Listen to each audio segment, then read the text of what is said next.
So it's June 7th, 2026, about 4 months after losing my wife tragically, best friend, soulmate, and the love of my life, to heart failure at only 35 years old.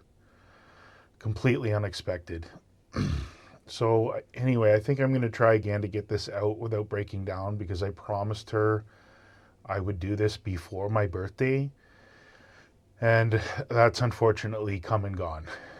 Um, Grief doesn't exactly move on your schedule, so I think she'd at least forgive me.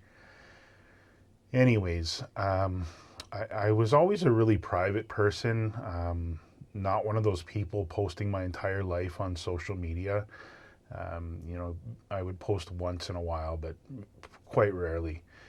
Now the thing is she always told me that I have things in my head that I should get out there to help people, rather than just a single person or family that I happen to be helping at any given moment. So this, it could have been after a hailstorm. We had some close family members who got hailed out, and insurance was only going to pay about $17,000 for the damage. And I mean, they didn't know if that was fair or not. They just asked my opinion, right? Needless to say, insurance ended up settling on 72,000 or so. Because yeah, I mean, I've been there and done that. I just have that experience under my belt. Maybe it's one of those countless people I've helped make sound decisions on products to pick after one of those storms, or how to properly choose a contractor, after one of those storms to do the work. Now, in real estate, sometimes I'm doing showings, obviously. So it could have been one of those couples I'm taking on a walk through of a new build. They're trying to decide, and I'm pointing out the differences in the actual construction, to make sure that they're making a fully informed decision.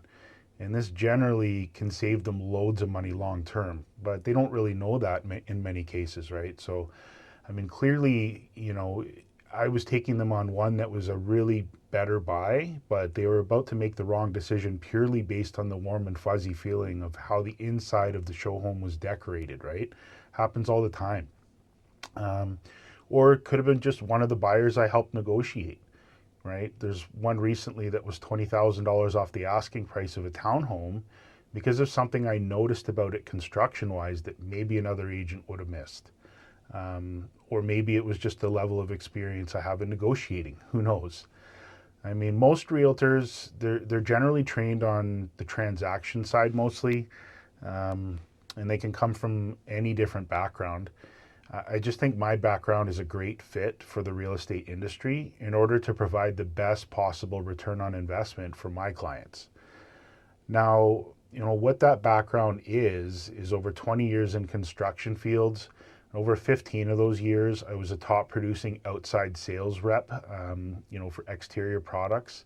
So the product knowledge and negotiation, they were always key. And this is product knowledge of all different types.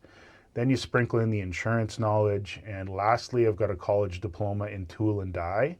And that was in my, much younger years. Now, for those who don't really know what that is, it's a high precision skilled trade working with metals where attention to detail is incredibly important, because we're working with tolerances in the thousandths of an inch, sometimes tens of thousandths of an inch if it's aerospace. So bottom line is I can help people on multiple levels with real world knowledge, and it's not just on the real estate side. Really, it's time to get that out, to the world. And frankly, you have my wife to thank for that. So I'm just going to wrap up here with a couple Bible verses. So Peter chapter 10 or chapter 4 verse 10.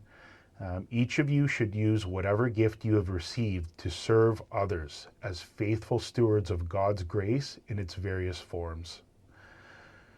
And last but not least, Corinthians chapter 13 verse 13. And now these three remain: faith, hope, and love. But the greatest of these is love. I love you, Neola. Time to make you proud.